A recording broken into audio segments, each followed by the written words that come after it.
everybody. Welcome to Jay's Little Horror. It's my personal Christmas because it's Halloween, and as you know, I'm a huge fan of horror, and so I'm going to be discussing my favorite horror films to watch on Halloween. My top 7, actually.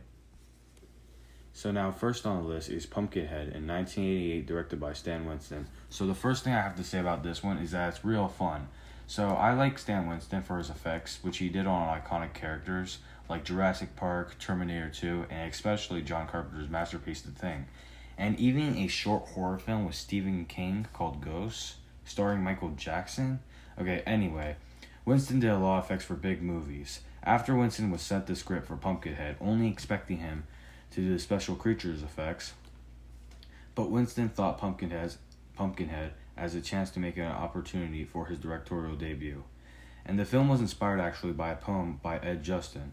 It was originally going to be titled Vengeance the Demon, and let's just say I'm glad they chose Pumpkinhead instead. And if you want a franchise that has merchandise, look at this thing. It's got Pumpkinhead 1, Pumpkinhead 2, Blood Wings, Pumpkinhead 3, Ashes to Ashes, Pumpkinhead 4, Blood Feud.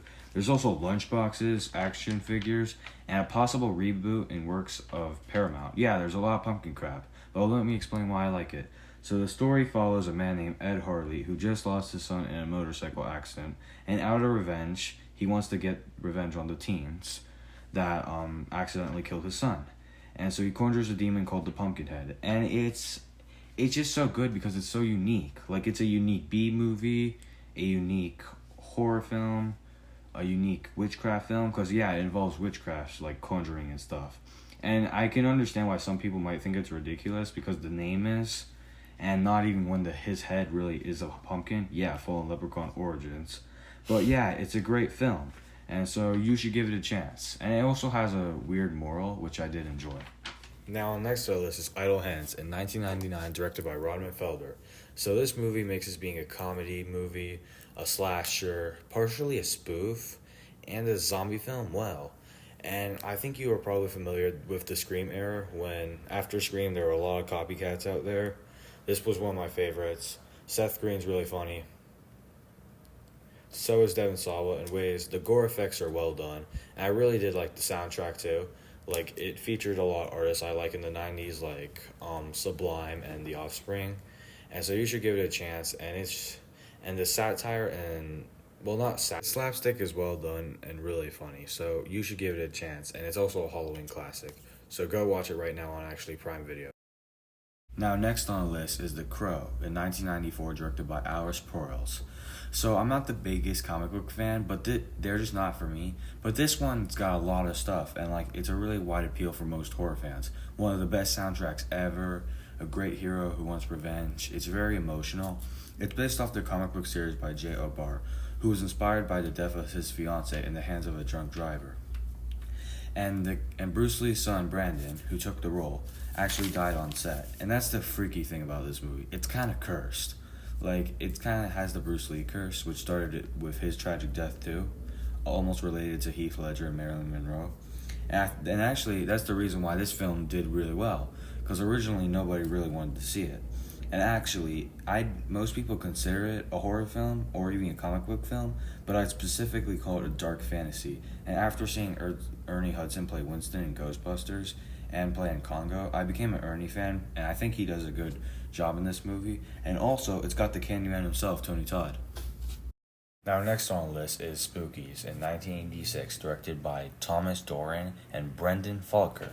So this film was actually originally going to be named Twisted Souls, and yes, again, it's better that they named it Spookies. It just has a funny name. And so when you think of this movie, you're probably thinking it's one of those stupid horror films. Well, sorry, that's not derogatory. I love stupid horror films. Like one of those ones with small creatures like Munchies or Ghoulies.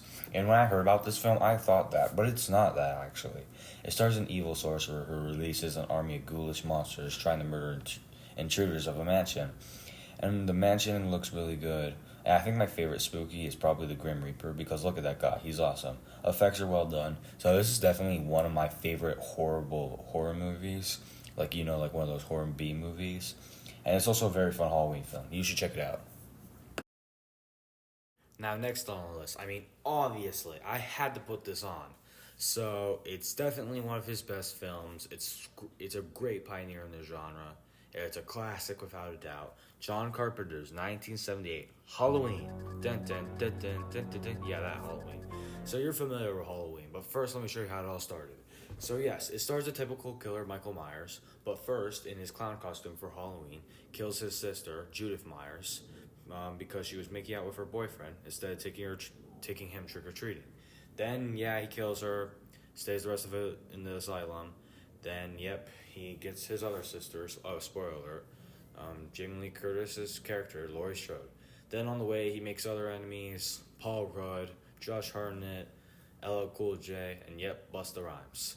And also, then it's expanded. It started so much other slashers in the genre, and even Rob Zombie made his own version of the films.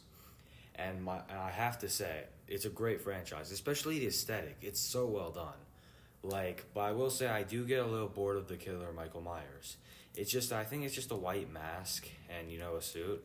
But do you want to know something? Do you know that mask actually happens to be Captain Kirk himself, William Shatner? But you can't tell because of how ruined the pillar is. Come on, Michael, take care of your William Shatner mask.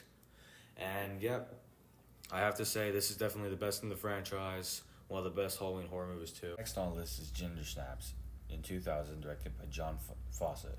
So when it comes to werewolf films, this one is definitely one of my favorites because it feels like werewolf films can kind of be the same thing. It stars two characters who are these two death-obsessed sisters living in this neighborhood that is actually cursed by a werewolf. And actually, one of them starts to have a period, and actually, it's not a period. It's the aftermath of a werewolf bite. And that's the other thing about this movie. It's so weird. It's one of the weirdest horror films I ever seen. But I like it for that. And especially that it takes place in the United States and Canada. But it's really weird in great ways. Like the whole period and werewolf thing. But I like the view of Canada.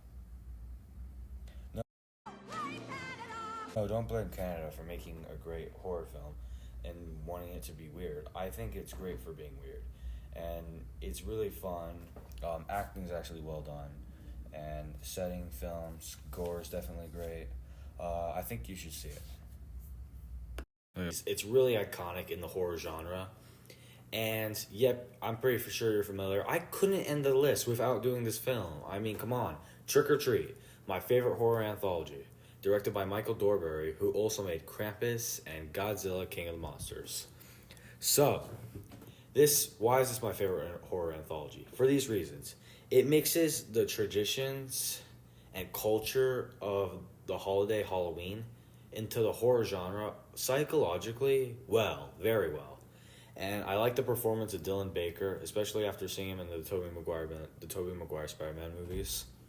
And so this is a horror anthology, which, if you don't know what that means, multiple stories in one film, like Tales from the Hood or Tales from the Dark Side, stuff that's got tails in front of it. And good performance of Brian Cox, too. And I just have to say, when I go to Spirit Halloween or something that's got Halloween decor out, I'm just going to see little Sam there. And some people even see Sam, and you'll be like, oh yeah, that's Sam, but they probably don't even know anything about horror films. And using the title, Trick or Treat, in a horror film, which actually it already was done with the Gene Simmons and Ozzy Osbourne horror film, is just really creative, and I really respect it for that. And Sam's always one of my favorites. Happy Halloween. Remember to subscribe to Jay's World of Horror, and I'll be back with you with more videos.